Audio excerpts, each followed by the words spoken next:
Welcome to TNPSC TNUSRB preparation. எல்லாருமே பார்த்திங்க அப்படின்னா மெட்ராஸ் ஹைகோர்ட்லேருந்து வெளியிடப்பட்ட நோட்டிஃபிகேஷன் பார்த்துருப்பீங்க. ஸோ அப்ளை போய் பண்ணியிருப்பேன்னு நினைக்கிறேன். ஸோ குயிக்காக அப்ளை பண்ணுங்கள்.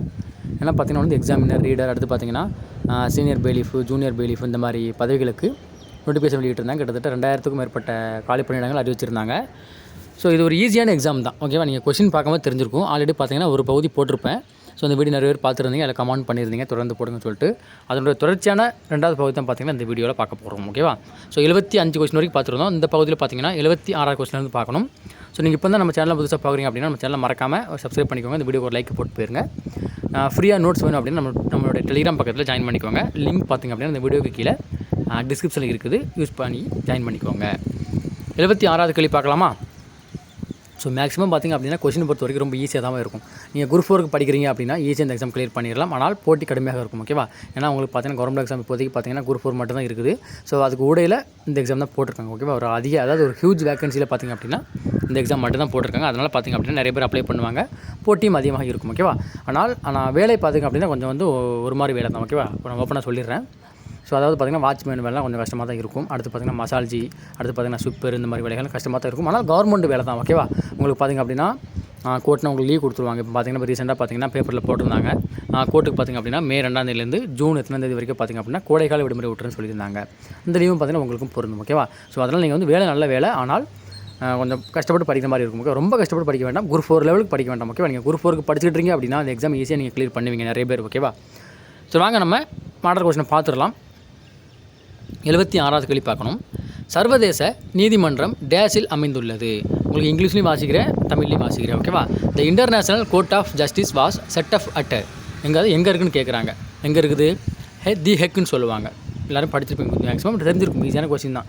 தி ஹேக் அப்படிங்கிற இடத்துல தான் பார்த்திங்க அப்படின்னா இந்த சர்வதேச நீதிமன்றம் அமைஞ்சிருக்கும். Option A the hack. உங்களுக்கு ஹேக்குன்னு கொடுத்துருக்காங்க. தி ஹேக் தான் பார்த்திங்கன்னா நேமும் சொல்லலாம். அடுத்த கொஸ்டின் 77வது கொஸ்டின். 1934ஆம் ஆண்டில் அடால்ஃப் ஹிட்லர் எந்த நாட்டின் ஜனாதிபதி ஆனார்? எல்லாருமே தெரிஞ்சிருக்கும் அடால்ஃப் ஹிட்லர். அடுத்து பார்த்திங்க அப்படின்னா இன்னொரு ஆள் இருப்பார். அவர் பேர் என்ன சரியான தெரியல. முசோலினியா? Yes, Mussolini. ஓகேவா? 2 பேரும் பார்த்திங்கன்னா நண்பர்கள். 2 பேரும் பார்த்திங்க அப்படின்னா ஒரு சர்வாதிகாரி ஆட்சியாளர் திகழ்ந்திருப்பாங்க. அதில் ஹிட்லர் பார்த்திங்கன்னா மிக கொடூரமான ஒரு அதிகாரியாக இருந்திருப்பாங்க. எல்லாம் மேக்ஸிமம் தெரிஞ்சிருக்கும். எந்த நாடு? ஜெர்மனி. ஸோ ஜெர்மனியில் தான் பார்த்திங்க அப்படின்னா அடால்ஃப் ஹிட்லர் பார்த்திங்க அப்படின்னா ஒரு கொடுமையான ஒரு சர்வாதிகார ஆட்சியை பார்த்திங்கன்னா நடத்தியிருப்பார். நம்ம வந்து பார்த்திங்கன்னா ஜெர்மனியிலேருந்து என்னது 5 ஆண்டு திட்டங்களா? Sorry, Russia. ஓகேவா? ஜெர்மனிலேருந்து பார்த்திங்க அப்படின்னா அவசர நிலை பிரகடனம் நினைக்கிறேன். ஓகேவா? அந்த வந்து பார்த்திங்கன்னா நம்ம வந்து எடுத்திருப்போம். ஸோ அப்போ option B Germany. In 1934 Adolf Hitler become the president of Germany. ஓகேவா? Option B Germany. அடுத்த கொஸ்டின். ஆப்பிரிக்காவில் குடியேறிய டச்சு குடியேறிகள் போயர்கள் ஆவார். இவர்கள் டேஸ் எனவும் அழைக்கப்படுகிறார்கள். ஆப்ஷன் பாருங்கள். டிரான்ஸ்வால், யூட்லேண்டர்ஸ், ஆப்பிரிக்க நேர்கள், ஆப்ரிக்கான்ஸ். ஓகேவா? இது நீங்கள் கொஸ்டின் கொஞ்சம் எனக்கே கொஞ்சம் தெரியாத கொஸ்டின் தான். இது எங்கே இருக்குன்னு பார்த்திங்க அப்படின்னா 9ஆம் வகுப்புன்னு நினைக்கிறேன். ஓகேவா? அந்த மாதிரி 9ஆம் வகுப்பா அல்லது 10ஆம் வகுப்புன்னு தெரியல. 9ஆம் வகுப்பு தான் இருக்கும். ஓகேவா? 9ஆம் வகுப்பில் ஒரு பாடம் இருக்கும். அந்த படத்தில் கேட்டிருக்காங்க. Boers were the Dutch settlers of Africa. They were also known as Afrikaners. ஓகேவா? ஆஃப்ரிக்க நேர்கள். இதான் பார்த்திங்கன்னா சரியான ஆன்சர். ஆப்ஷன் சி ஆப்பிரிக்க நேர்கள். அடுத்த கொஸ்டின். நிறவெறி எதிர்ப்பு இயக்கம் டேஸால் வழிநடத்தப்பட்டது. அவர் தென்னாப்பிரிக்காவில் தேசத்தின் தந்தை என்றும் அழைக்கப்பட்டார். Anti apartheid movement was separated by the dash who was also known in South Africa as the father of nation. நம்ம இந்தியாவுக்கு ஏற்ப ஃபாதர் ஆஃப் நேஷன் வந்து காந்தியடிகள் அப்படி தான். ஸோ ஆப்பிரிக்காவில் ஒரு ஆள் இருப்பார். யார்? Nelson Mandela. இவர் தான் பார்த்திங்க அப்படின்னா அங்கே நிறவரிக்கு எதிராக போராடி சிறை சென்று அடுத்து பார்த்திங்கன்னா அந்த நாட்டினுடைய ஜனாதிபதியாக ஆயிருப்பார். So option D Nelson Mandela. Nelson Mandela தான் பார்த்திங்க அப்படின்னா அந்த ஆப்பிரிக்காவினுடைய தந்தை என்று அழைக்கப்படுவார். Option D Nelson Mandela. So ஒரு படமே வந்தது, பார்த்துருப்பீங்கன்னு நினைக்கிறேன். அடுத்த கொஸ்டின். எப்போது முத்து துறைமுக தாக்குதல் நடத்தப்பட்டது? இதுவுமே பார்த்திங்கன்னா 9th ஸ்டாண்டர்ட் புக்கில் தான் கேட்டிருப்பாங்க. ஓகேவா? ஸோ நான் இன்னொன்று சொல்கிறேன். நீங்கள் குரூப் 4 படித்தாலும் சரி, அல்லது இந்த மாதிரி பிசி எக்ஸாமு, அல்லது பார்த்திங்கன்னா எஸ்ஏ எக்ஸாமு, அடுத்து பார்த்திங்கன்னா இந்த மாதிரி ஹைகோர்ட் எக்ஸாமு, வேறு எனக்கு ஃபாரஸ்ட் கார்டு வாட்சர், இந்த மாதிரி எந்த எக்ஸாம் ஆனால் இருக்கட்டும். ஓகேவா? 9ஆம் வகுப்பு 10ஆம் வகுப்பு science and social science book படிக்காமல் நீங்கள் எக்ஸாம் எழுத போகாதீங்க. ஸோ நீங்கள் பிகினராக படிக்கிங்க அப்படின்னா 6ஆம் வகுப்புலேருந்தே போங்க. 6, 7, 8, 9, 10 இந்த மாதிரி போங்க. நீங்கள் ஆல்ரெடி கொஞ்சம் படிச்சிருக்கீங்க அப்படின்னா ரிவர்ஸில் வாங்க. 10, 9, 8, 7, 6 இந்த மாதிரி ரிவர்ஸில் வாங்க. அதில் 9th 10th சோசியல் சயின்ஸ் ரொம்ப ரொம்ப இம்பார்ட்டண்டான புக்கு, ஓகேவா? அதை படிக்காமல் நீங்கள் போயிடக்கூடாது. அந்த புக்கை ஃபுல்லாக கரைச்சி குடிச்சிருங்க, ஓகேவா? 4 புக்கு கரைச்சி குடிச்சிடணும் 9th 10th, ஓகேவா? ஸோ அதுலேருந்து பார்த்தா கொஸ்டின் எல்லா எக்ஸாம் நிறைய கேட்பாங்க, ஓகே? பாக்ஸ் கொஸ்டினாக இருக்கட்டும், அடுத்து புக் பேக்காக இருக்கட்டும், அடுத்து பார்த்திங்கன்னா உள்ள முக்கியமான கண்டனாக இருக்கட்டும், ஓகேவா? அப்படி நடத்தப்பட்ட தாக்குதல் தான் கேட்குறாங்க. முத்து துறைமுக தாக்குதல் எப்போ நடத்தப்பட்டது? when did the Pearl Harbor attack take place எப்போன்னு கேட்குறாங்க. 1941 தான் பார்த்திங்க அப்படின்னா இந்த முத்து துறைமுக தாக்குதல் நடத்தப்பட்டிருக்கும். ஸோ இது எல்லாமே பார்த்திங்க அப்படின்னா மெட்ராஸ் ஹைகோர்ட் அந்த வெப்சைட்டில் அஃபிஷியல் வெப்சைட்லேருந்து எடுக்கப்பட்ட மாடல் கொஸ்டின் பேப்பர் தான். ஆன்சர் பார்த்திங்கன்னா அவங்க கொடுத்தது தான் நான் கொடுக்குறேன், ஓகேவா? ஸோ ஆப்ஷன் ஏ 1941 1941 தான் பார்த்திங்க அப்படின்னா அந்த முத்து துறைமுக தாக்குதல் நடத்தப்பட்டிருக்கும். அடுத்து கேட்டிருக்காங்க, மனித உரிமைகளுக்கான உலகளாவிய பிரகடனம் ஜெர்மனியில் நடந்த டேஸுக்கு பிறகு உருவாக்கப்பட்டது. The universal declaration of human right was formed as an aftermath of the dash that took place in Germany. எங்கன்னு கேட்குறாங்க. போருக்கு பின்னாடியா, பேரழிவுக்கு பின்னாடியா, இயற்கை பேரிடருக்கு பின்னாடியா, பஞ்சத்திற்கு பின்னாடி கேட்குறாங்க. ஆன்சர் பார்த்திங்க அப்படின்னா பேரழிவுக்கு, ஹோலோகாஸ்ட்டுக்கு பிறகு தான் பார்த்திங்க அப்படின்னா, அதாவது பேரழிவுக்கு பிறகு தான் இந்த மனித உரிமை பிரகடனங்கள் அறிவிக்கப்பட்டிருக்குது. ஸோ ஆப்ஷன் பி பேரழிவு. அடுத்த கொஸ்டின், பின் வருவன சொல் எது ஐக்கிய நாடுகள் சபையின் அங்கம் இல்லை? Which of the following is not an organ of the United Nation? So அதாவது இந்த கீழே ஆப்ஷனில் கொடுத்துருக்க 4 பார்த்திங்கன்னா ஒன்று வந்து பார்த்திங்கன்னா ஐநா சபையோட உறுப்பு, அதாவது அதில் இந்த சபைகள் ஒரு 6 சபைகள் இருக்கும். அந்த சபைகள் இல்லாத ஒன்று கொடுக்குறாங்க. உணவு மற்றும் மேலாண்மை அமைப்பு இருக்குது, உலக சுகாதார நிறுவனம் வேர்ல்டு ஹெல்த் ஆர்கனைசேஷன் இருக்குது, சர்வதேச வணிக மேலாண்மை நிறுவனம் இருக்குதா? இல்லை. ஐக்கிய நாடுகளின் வளர்ச்சி திட்டம் UNDPன்னு சொல்லுவாங்க. இந்த மாதிரி 3மே இருக்குது. இந்த சர்வதேச வணிக மேலாண்மை நிறுவனம் இன்டர்நேஷனல் பிஸ்னஸ் மேனேஜ்மெண்ட் இன்ஸ்டியூட் பார்த்திங்க அப்படின்னா கிடையாது. இங்கிலீஷில் படிங்க, உங்களுக்கு தெரியும். ஃபுட் அண்ட் அக்ரிகல்ச்சரல் ஆர்கனைசேஷன் இருக்குது, ஜெனீவாவில் இருக்குது, அதோட தலைமையகம். வேர்ல்டு ஹெல்த் ஆர்கனைசேஷன் இருக்குது, சுவிட்சர்லாந்து தான். அடுத்து United Nation Development Programme UNDP இருக்குது, ஓகேவா? ஸோ இந்த இன்டர்நேஷனல் பிஸ்னஸ் மேனேஜ்மெண்ட் இன்ஸ்டியூட், அதாவது சர்வதேச வணிக மேலாண்மை நிறுவனம் பார்த்திங்க அப்படின்னா ஐநா சபையினுடைய ஒரு அங்கம் கிடையாது. ஆப்ஷன் சி சர்வதேச வணிக மேலாண்மை நிறுவனம். அடுத்த கொஸ்டின், தமிழ் வாசிக்கிற முதல்ல. 1829 ஆண்டில் இந்தியாவின் உடற்கட்ட ஏறுதல் சதி என்னும் பழக்கத்தை ஒழிப்பதில் முக்கிய பங்கு வகித்தவர். ரொம்ப ரொம்ப முக்கியமான கொஸ்டின். இந்த வருடம் முக்கியம், அது 2 பேர் பாடுபட்டிருப்பாங்க, 2 பேர் பேரும் நான் வச்சுக்கணும். ஸோ இங்கிலீஷ்லையும் உங்களுக்கு வாசிக்கிற கேளுங்க. Who among the following played a key role in abolition of the practice of sati in India in 1829. அதாவது 1829 சதி என்னும் உடற்கட்ட ஏறுதல் பழக்கத்தை ஒழிப்பதில் முக்கிய பங்காச்சு யாருன்னு கேட்குறாங்க. ஸோ ஆங்கில பிரபுகள் யாருன்னு கேட்டால் வில்லியம் பெண்டிங். நம்ம இந்தியா யாருன்னு கேட்டால் ராஜாராம் மோகன் ராய், ஓகேவா? ஆப்ஷன் டியில் இருக்கார் ராஜாராம் மோகன் ராய். ரொம்ப ரொம்ப முக்கியமான ஆள் இவர் தான். சதியில், அதாவது சதி வந்து பார்த்திங்க அப்படின்னா புருஷன் இருந்தால் பார்த்திங்க அப்படின்னா மனைவியும் பார்த்திங்க அப்படின்னா அவனோட சேர்த்து, அதாவது அந்த அவர் எரிக்கிற அந்த தீயிலே பார்த்திங்கன்னா உழுந்து செத்துறணும். இதுதான் பார்த்திங்கன்னா இந்தியாவில் வந்து கொடூரமான ஒரு தண்டனைன்னு சொல்ல முடியாது, ஒரு சாத்திரம் பழக்க வழக்கங்கள். ஸோ இது பார்த்திங்க அப்படின்னா அந்த ராஜாராம் மோகன் ராய் பார்த்திங்க அப்படின்னா அதை கிளியர் பண்ணியிருப்பார். இந்த மாதிரி வில்லியம் பெண்டிங் பிரபுட்ட போயிட்டு பேசி இந்த மாதிரி ஒரு இது நடக்குது கொடூரம், அதை வந்து நீ தடுத்துன்னு சொல்லிட்டு சட்டம் போடுவாங்க. அதனால் 1829 பார்த்திங்கன்னா சதி வந்து ஒழிச்சிருவாங்க. அப்படி நடந்தால் அது வந்து சட்டப்படி தப்புன்னு சொல்லிட்டு சட்டத்தை அமல் பண்ணிடுவாங்க. அடுத்து, திருவருட்பா என்பது டேஸ் எழுதிய பாடல்களின் தொகுப்பு.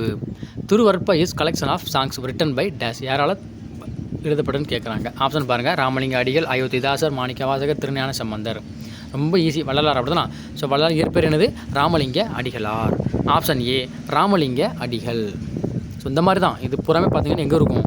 10th புக்கில் இருக்கும். இந்த ராமலிங்க திருவருட்பாலாம் பார்த்திங்கன்னா 10th புக்கில் கொடுத்துருப்பாங்க வள்ளலாரை பற்றி. ஸோ 9th 10th புக்கு ரொம்ப ரொம்ப மஸ்ட்டுப்பா, இம்பார்ட்டன்ட். படிக்காமல் பேராதிங்க. குரூப் 4 இருக்கட்டும், பிஜியாக இருக்கட்டும், அல்லது இந்த மாதிரி ஹைகோர்ட் எக்ஸாமாக இருக்கட்டும்.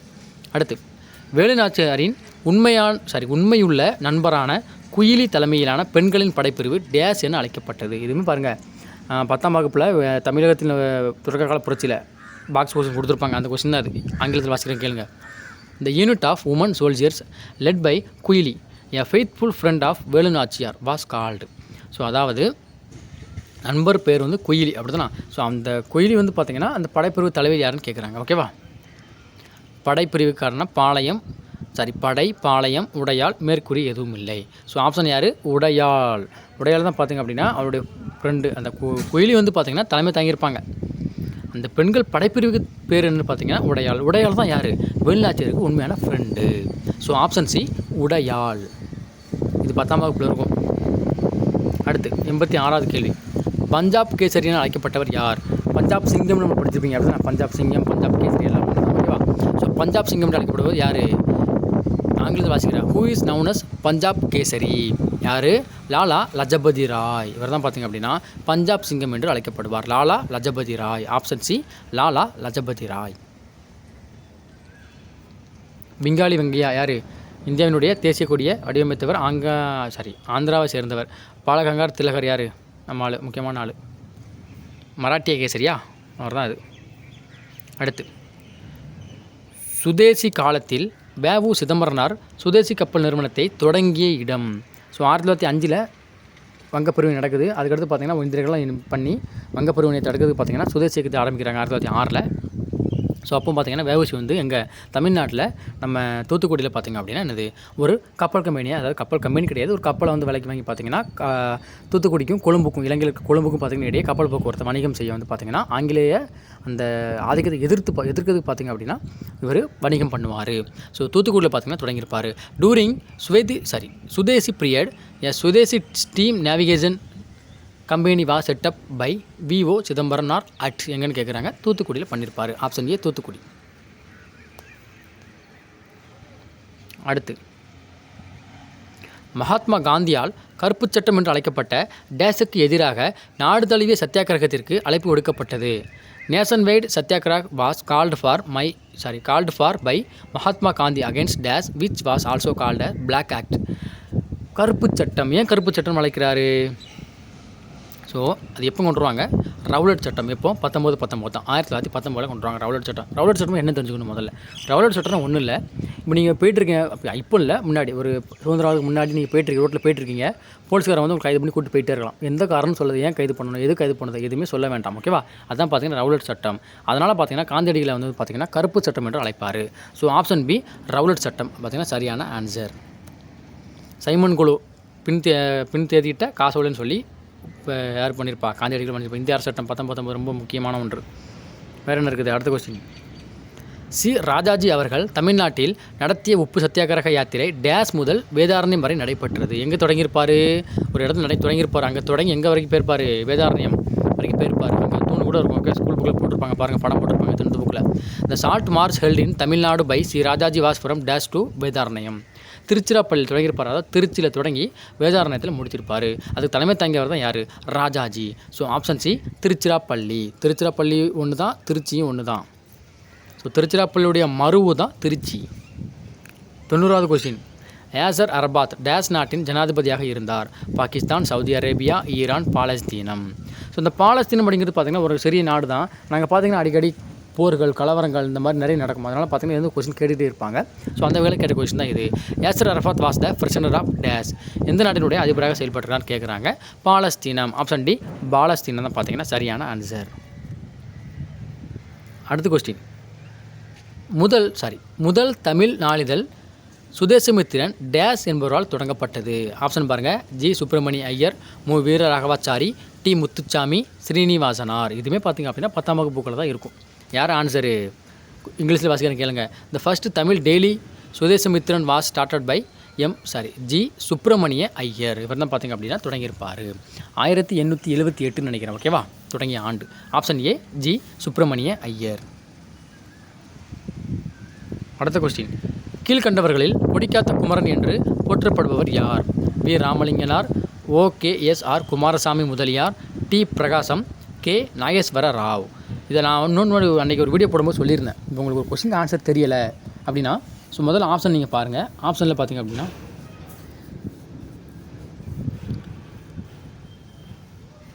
ஆப்ஷன் நீங்கள் பாருங்கள். ஆப்ஷன் பார்க்கும்போது உங்களுக்கு வந்து ஆப்ஷன் 4 ஆப்ஷன் பெருசாக இருக்கும். அதான் பார்த்தீங்கன்னா ஒரு 80% பார்த்திங்க அப்படின்னா கரெக்டான ஆன்சராக இருக்குன்னு உங்களுக்கு சொல்லியிருந்தேன். அப்படி தான். ஸோ இதில் எது பெரிய ஆப்ஷனாக இருக்குது?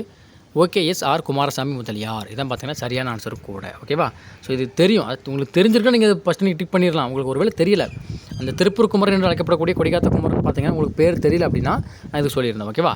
Option B OKSR. Kumaraswamy Mudaliar தான் பார்த்தீங்கன்னா சரியான ஆன்சர். ஆங்கிலத்தில் வாசிக்கிறங்க. Who among the following is hailed as Kodikatha Kumaran, OKSR Kumaraswamy Mudaliar. அடுத்த கொஸ்டின், தமிழ் இலக்கியத்தின் ஆரம்பகால உரையான திருக்குறள் வெளியிடப்பட்ட ஆண்டு. இது பாருங்கள், குரூப் 4 கொஸ்டின், குரூப் 2ல் கேட்ட கொஸ்டின். அடுத்து என்ன கேட்டாங்க, எஸ்ஐயில் தமிழ் எலிஜிபிலிட்டி டெஸ்ட்டில் கேட்டிருந்தாங்க. திருக்குறள் முதலில் பதிப்பிக்கப்பட்ட ஆண்டு கேட்டிருந்தாங்க. அடுத்து முதலில் பதிப்பிச்ச ரெண்டுமே கேட்டிருந்தாங்க. ஓகேவா? ஸோ இது முக்கியமான கொஸ்டின், மறந்துடவே கூடாது. எப்போ 1812 தஞ்சை ஞானப்பிரகாசர் பார்த்திங்கன்னா முதலாக திருக்குறளை பதிப்பிச்சு வெளியிடுவார். Option C 1812. The earliest text of Tamil literary Thirukkural was published in the year 1812. Option C 1812. அடுத்த question, who was the founder of Thanithamizh Ilakkiyam? தனித்தமிழ் இயக்கத்தின் நிறுவனர் யார்? தனித்தமிழ் எனது ஒரு இயக்கம், அது தொடங்கியவர் யார்? நம்ம மறைமலை அடிகளார். ஆப்ஷன் டியில் இருக்கார் பாருங்கள், மறைமலை அடிகளார். அடுத்த question, which of the following is not an name used to denote E.V. Ramasamy the founder of self respect movement? கீழ்கண்டவற்றுள் சுயமரியாதை இயக்கத்தின் நிறுவனர் E.V. ராமசாமியை குறிக்கப்பெறாத பெயர் எது? பரிதிமார் கலைஞர், பெரியார், வைக்கம் வீரர், சித்திரபுத்திரன். இதில் அவரை குறிக்காத பேர் கேட்குறாங்க. ஸோ இந்த பரிதிமார் கலைஞர் பார்த்திங்கன்னா சூரிய நாராயண சாஸ்திரி அப்படிங்கிற ஒரு தமிழ் புலவரை பார்த்திங்கன்னா குறிக்கக்கூடியது. இந்த பரிதிமார் கலைஞர் தான் பார்த்திங்க அப்படின்னா குறிக்கப்பெறாத பெயர். யாருக்கு? ராமசாமி, E.V. ராமசாமியை குறிக்க பெயராது. பெரியாருங்க பார்த்திங்கன்னா அவருக்கு வழங்கிய பெயர் பட்டம். வைக்கம் வீரர் கேரளாவில் போராட்டம் நடத்திப்பார் 1924. சித்திரபுத்திரன் அப்படிங்கிற பேரில் பார்த்திங்கன்னா புனைக்கதைகள் எழுதுவார் பெரியார். அடுத்து, தொழிலாளர்களின் வர்க்கத்தின் பிரச்சனைகளை தீர்க்க சிங்காரவேலரால் வெளியிடப்பட்ட டேஸ் தொழிலாளன் ஆகும். அவர் இதெல்லாம் என்னன்னு கேட்குறாங்க. ஓகேவா? தமிழ் இதழ், தமிழ் நாளிதழ், தமிழ் புத்தகம், தமிழ் கையேடு. Thozhilalan was a dash published by Singaravelar to address the problem of the working class. So அது வந்து பார்த்திங்கன்னா ஒரு வார இதழான்னு கேட்குறாங்க, நாளிதழான்னு கேட்குறாங்க. இப்போ வேறு ஒன்றும் இல்லை. ஓகேவா? அது ஒரு நாளிதழ், டெய்லி வரக்கூடிய நியூஸ் பேப்பர். ஓகேவா? Tamil news paper. Option B Tamil நாளிதழ். ஆனைமலை, ஏலக்காய் மலை மற்றும் பழனிமலை ஆகியவை சந்திக்கும் பகுதி டேஸ் எனப்படும். பாருங்கள், 10ஆம் வகுப்பு புவியியல் தான் இது. 10ஆம் வகுப்பில் மலைகளாக இந்தியாவின் தமிழ்நாட்டினுடைய அந்த இயற்கை அமைப்பில் கொடுத்துருப்பாங்க. என்ன கொடுத்துருப்பாங்க? 3 மலை கூட என்னது? கொடைக்கானலா, உதகமண்டலமா, ஆனைமுடியா, சிம்லாவான்னு கேட்பாங்க. ஓகேவா? இந்த மாதிரி சந்திக்கக்கூடியது ஆனைமலை, ஏலக்காய் மலை மற்றும் பழனிமலை. அந்த 3 சந்திக்கக்கூடிய இடம் என்னது? ஆனைமுடி. ஓகேவா? மேற்கு தொடர்ச்சி மலையில் உயரமான சிகரம் அப்படி தானே Anamudi. So option C Anamudi என்பது சரியான answer. The tri junction of the Anamalai range and Cardamom hills and the Palani hills is called என்னது? ஆனைமுடி. Option C Anamudi. அடுத்து, இந்தியாவில் பின்வரும் எந்த மாநிலத்தில் அதிக எண்ணிக்கையில் எருமைகள் உள்ளன? ஸோ இதுவுமே பார்த்திங்க அப்படின்னா 10ஆம் வகுப்பு புத்தகத்தில் பார்த்திங்கன்னா பால் உற்பத்தி புவியிலேருந்து கேட்டிருப்பாங்க. பால் உற்பத்தியில் முதன்மையான மாநிலம் உத்தரப்பிரதேசம் தெரியும் நம்மளுக்கு. ஸோ அங்கே தான் பார்த்திங்கன்னா அதிக எருமையும் இருக்கும். மாடுகள் கணக்கெடுப்பு பார்த்திங்கன்னா நடத்தியிருப்பாங்க. அந்த வகையில் உத்தரப்பிரதேசம், அடுத்து பார்த்திங்கன்னா கர்நாடகா நினைக்கிறேன். ஓகேவா? ஆந்திரான்னு நினைக்கிறேன். 2 இடங்கள் படிச்சிருக்கும். ஓகேவா? முதல் இடம் பார்த்திங்கன்னா உத்தரப்பிரதேஷ். இந்தியாவில் Tamil Australia. Which among the following state in India has the highest number of buffaloes? எங்கே? உத்தரப்பிரதேசம். ஆப்ஷன் டி உத்தரப்பிரதேசம். அடுத்த கொஸ்டின், அலுமினியம் எதிலிருந்து பிரித்தெடுக்கப்படுகிறது? இதுவுமே பார்த்திங்கன்னா புவியியல் தான். ஓகேவா? அலுமினியிலேருந்து பிடிப்பாங்க. ஒரு தாது, அலுமினியம் 3 தாது முக்கியம் இல்லை. அலுமினியம், இரும்பு, அடுத்து பார்த்திங்கன்னா இன்னொன்று கொடுத்துருப்பாங்க. என்னது? Aluminium, copper. ஓகேவா? அந்த 3மே பார்த்திங்க அப்படின்னா செம்பு. 3மே பார்த்திங்க அப்படின்னா முக்கியமான தாது கொடுத்துருப்பாங்க. 3 தாது கொடுத்துருப்பாங்க. அதில் ஒரு தாது முக்கியமான தாது. அதில் தான் பார்த்திங்கன்னா எல்லாத்துலேயுமே அதிகமான இரும்பும், அதிகமான அலுமினியமும், அதிகமான காப்பரும் இருக்கும். ஸோ அந்த வகையில் பாக்சைட் தான் பார்த்திங்க அப்படின்னா பாக்சைட்டில் தான் பார்த்திங்கன்னா அலுமினியம் தாது அதிகமாக காணப்படும். So option A bauxite. Aluminium is extracted from bauxite. Option A bauxite. நீதிபதி திரு உதய் உமேஷ் லலித் அவர்கள் இந்தியாவின் டேஷ் தலைமை நீதிபதி ஆவார். ரொம்ப ரொம்ப முக்கியமான கொஸ்டின். கரண்ட் அஃபேர்ஸ் கேட்டிருக்காங்க. ஓகேவா? 49வது உச்சநீதிமன்ற நீதிபதி தான் யார்? இந்த யூ லலித்னு சொல்லுவாங்க. ஓகேவா? 49. ஸோ இதுக்கு பிறகு பார்த்திங்க அப்படின்னா எத்தனை பேர் வந்துட்டாங்க? யூ லலித், அதுக்கடுத்து பார்த்திங்கன்னா ஒரு ஆள் வந்தார். 3 பேர் வந்துட்டாங்கன்னு நினைக்கிறேன். ஓகேவா? இப்போ லாஸ்ட்டாக இப்போ பார்த்திங்கன்னா டிவை சந்திரசூட் இருக்கிறார். இவர் 50, 51 சரியாக தெரியல. ஓகேவா? தெரிஞ்சவங்க கமெண்ட் பண்ணிட்டு போங்க. அடுத்து, ஐரோப்பாவில் இருந்து இந்தியாவிற்கு கடல்வழி பாதையை முதலில் கண்டறிந்தவர்கள் யார்? இது பார்த்திங்கன்னா போன வருஷம் பிஜி எக்ஸாம் கொஸ்டின். ஸோ ஐரோப்பாங்கிறது ஒரு பெரிய கண்டம். அந்த கண்டத்துலேருந்து பார்த்திங்கன்னா ஒவ்வொரு ஆளாக இந்தியாவுக்கு வருவாங்க. யாரெல்லாம் வருவா? முதல்ல போர்த்துகீசியர் வருவாங்க, அடுத்து டச்சுக்காரர்கள், அடுத்து டேனியர்கள், அடுத்து ஆங்கிலேயர்கள், அடுத்து பார்த்திங்கன்னா பிரெஞ்சுக்காரர்கள். இந்த மாதிரி 5 பேர் வந்து நம்ம இந்தியாவை சுரண்டத்துக்கு வருவாங்க. அதில் முதல்ல கண்டுபிடிச்சி யாரும் கேட்குறாங்க, யார் வருவா? 1498 ஒரு ஆள் வருவார். யார்? 1498 மே 27 நினைக்கிறேன். யார் வருவா? நம்ம இந்தியாவில் இருக்கக்கூடிய கேரளா மாநிலத்தில் உள்ள கள்ளிக்கோட்டை அல்லது கோழிக்கோடு அப்படிங்கிற பகுதிக்கு யார் வருவா? நம்ம வாஸ்கோ ட காமா வருவார். அவர் ஒரு போர்த்துகீசியர். ஓகேவா? ஆப்ஷன் டி வாஸ்கோ ட காமா. அவரை வரவேற்றவர் யார்? சாமரின் அப்படிங்கிற ஒரு மன்னர் பார்த்தீங்கன்னா வாஸ்கோ ட காமாவை வரவேற்பார். ஃபஸ்ட்டு 1498, அடுத்து 1501, 1502, அடுத்து 1505, அடுத்து பார்த்தீங்கன்னா 1525 அவர் இறந்துருவார். ஸோ இங்கிலீஷில் வாசிக்கலையா? வாசிக்கிறேன். Who was the first person to discover sea route from the Europe to India? யார்? வாஸ்கோ ட காமா. எத்தனை கொஸ்டின் பார்க்குது? 20 நிமிஷம் தாண்டிடுச்சு. ஸோ அடுத்த 50 பார்த்திங்கன்னா நம்ம அடுத்த வீடியோவில் பார்க்கலாம். ஓகேவா? 150 கொஸ்டின் இருக்கு இல்லையா? ஸோ அடுத்த 50 கொஸ்டின் நம்ம வந்து பகுதி 3 பார்க்கலாம். நம்ம சேனலில் மறக்காமல் சப்ஸ்கிரைப் பண்ணி வச்சுக்கோங்க. தொடர்ந்து வீடியோக்கள் வரும். ஓகேவா? உங்களுக்கு இந்த பிடிஎஃப் உங்களுக்கு வந்து பார்த்திங்கன்னா நம்ம டெலிகிராம் சேனலில் வந்து பார்த்திங்க அப்படின்னா ஷேர் பண்ணுற மறக்காமல் ஜாயின் பண்ணிக்கோங்க. ஸோ 103 பார்க்கணும், சாரி 102 பார்க்கணும். ஓகேவா? ஸோ 102 பார்த்திங்கன்னா அடுத்த வகுப்பில் நம்ம வந்து வீடியோவை பார்ப்போம். ஸோ நன்றி, வணக்கம். அடுத்த வீடியோவில் நம்ம வந்து சந்திக்கலாம்.